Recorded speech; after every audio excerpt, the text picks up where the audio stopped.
Wow, I love Vocaloid. I wish I could be an idol too.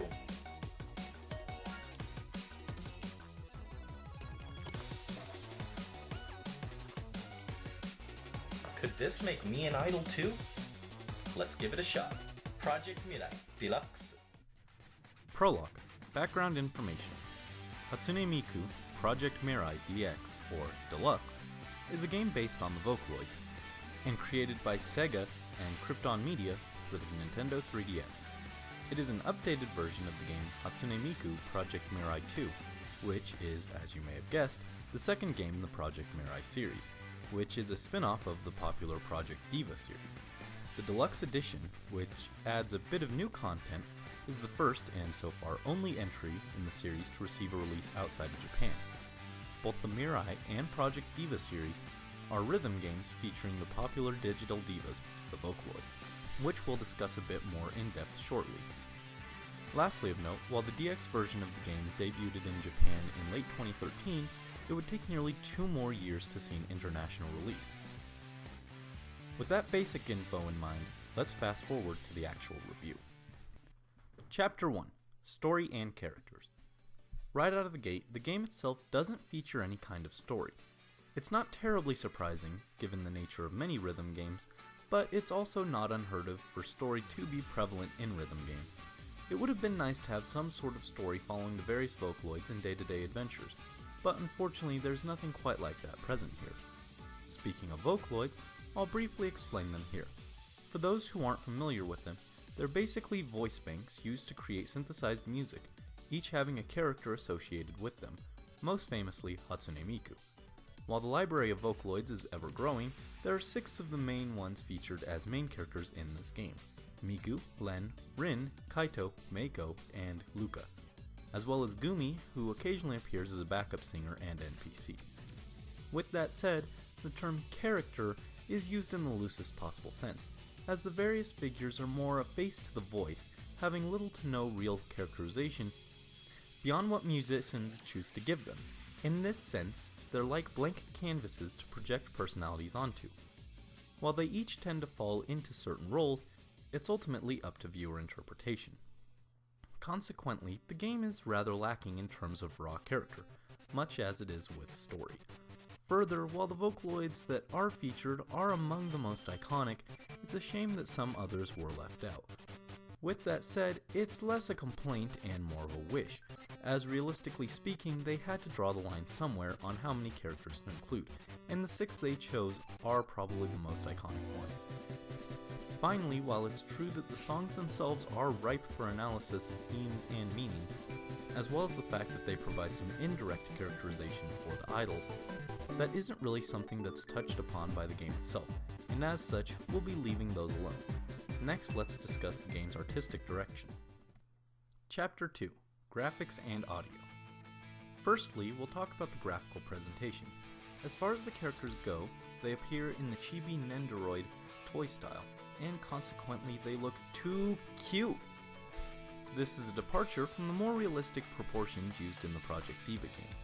While both styles have their merits, on the smaller 3DS line, I feel the chibi style is more suitable. Keeping in line with the chibi style, all the surroundings tend to fall into that style as well, from backgrounds to items and of course the music videos. Speaking of music, on the audio front, everything sounds pretty great. In terms of background tracks, it's rather shallow and repetitive, but for the main rhythm game, there's a pretty wide selection of Vocaloid songs. While it's definitely not the selection I'd personally choose, as it's missing some of my favorites, it also introduced me to several great songs I probably wouldn't have found on my own. And if you're at least familiar with some of the most popular songs, you can probably find at least a few you'll enjoy in this selection. Next, let's discuss the gameplay. Chapter 3. Gameplay. Upon starting the game, you'll enter in your name, which is only really relevant for Street Pass, select a Vocaloid who will act as your partner, and choose a home for your new companion. Both the partner and their location can be freely changed later, so it's not anything to stress over. In terms of gameplay, the 2 main portions of the game are interacting with the various Vocaloids and the rhythm game, in which they perform various songs. We'll start by discussing the interacting portion. In this section, you can do various things with your chosen partner, in a manner somewhat similar to Tomodachi-like. You can go to the store and spend Mirai points, which are earned from playing the games, on various snacks, room decorations, and costumes, as well as give them an allowance using said points, where they will purchase their own items or spend it on various experiences. At the Vocaloid's house, you can choose to decorate their home, dress them up, or feed them.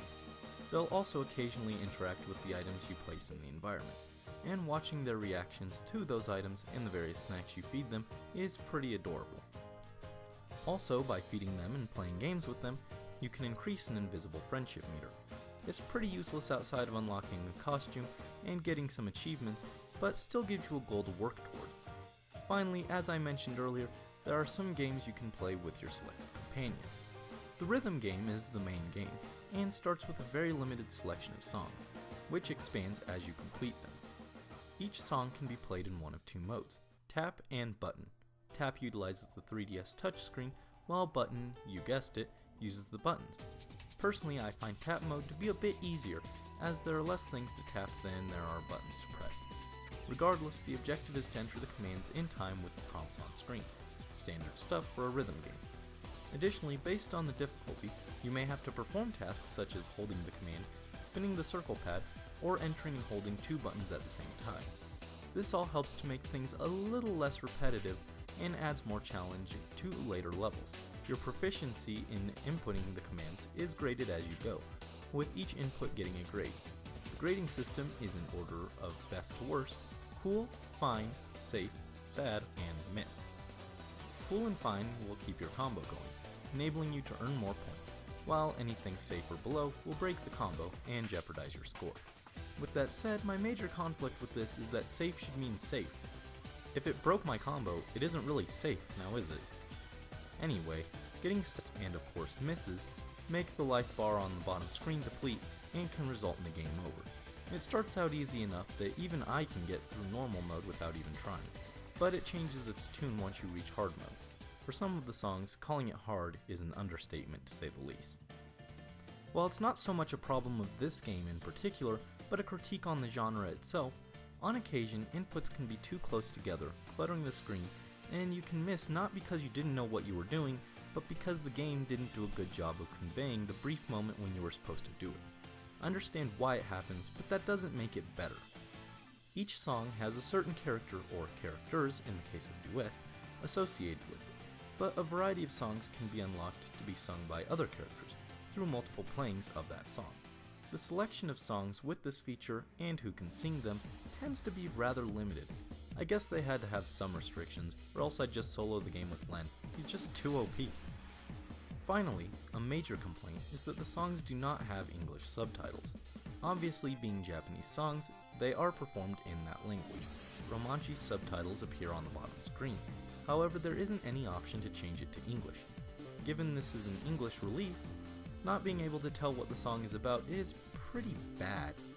While you probably wouldn't be able to read it while playing anyway, so it doesn't make too big of a difference, it still feels like something that should have been addressed. In addition to the rhythm game, there are a few other minigames, namely Reversi, where you play against whoever your currently selected partner is, and Puyo Pop, where you can play as your partner against the other Vocaloid. They're simple distractions that can earn you a bit of extra money, but not really as much as the rhythm game, considering they tend to take just as, if not more time to complete. You can also set the characters to dance to various songs, though I didn't really find that feature useful, fun, or even very easy to use. This game also utilizes a variety of oft-forgotten 3DS features, such as the microphone, which has some basic ability to recognize voices, such as using it to call a Vocaloid's name to get their attention, or saying a song's name to select it in the rhythm game instead of scrolling to list for it. With that said, I probably looked rather silly talking into my 3DS in public. Fortunately, you can also just tap the call command to accomplish the same feature much easier.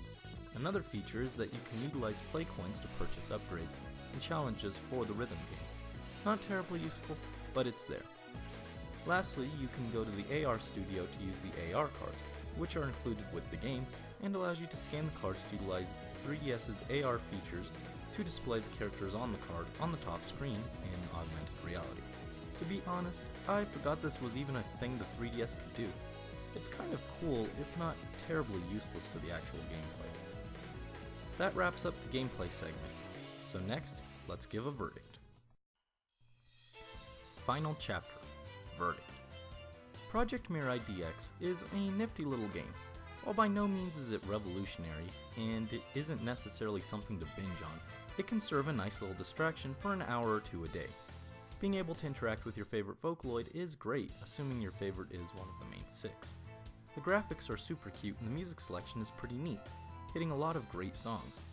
Honestly, I had a lot of fun with it, and even though I completed all the songs on the easier difficulties, I enjoyed it enough that I'll probably keep trying them on the harder difficulties just for the fun of it. And of course, that also means I'll get to spend some more time with my favorite idols. And I'd say the main draw is in fact being able to befriend your favorite Vocaloid rather than the rhythm game itself. Project Mirai DX receives a neutral ending. A neutral ending? Oh, but Prince Speed, weren't you just going on about how much you love this game? Well, yeah, however, I also think it's rather niche, and if you aren't a fan of Vocaloids, you probably won't get too excited for it. If you're really looking to get into Vocaloid, I'd recommend instead starting online watching songs and videos, getting a feel for the voices, the kinds of personalities each character tends to portray, and so on. This game is certainly aimed at pre-existing fans rather than trying to introduce new people to the concept. Now that my idol training is complete, let's give it a try. Like, comment, and subscribe if you want to.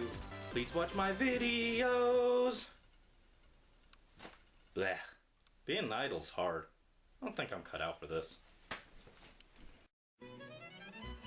Thanks for watching my video. If you enjoyed it, throw it a like. And if you want to stay updated on videos I'll be releasing in the future, go ahead and click that subscribe button. Also, check out some of my other reviews, both on media, like the game Splatoon, and real-life figures, like Amiibo and the Vocaloid Funko Pop toys. Your support is always appreciated.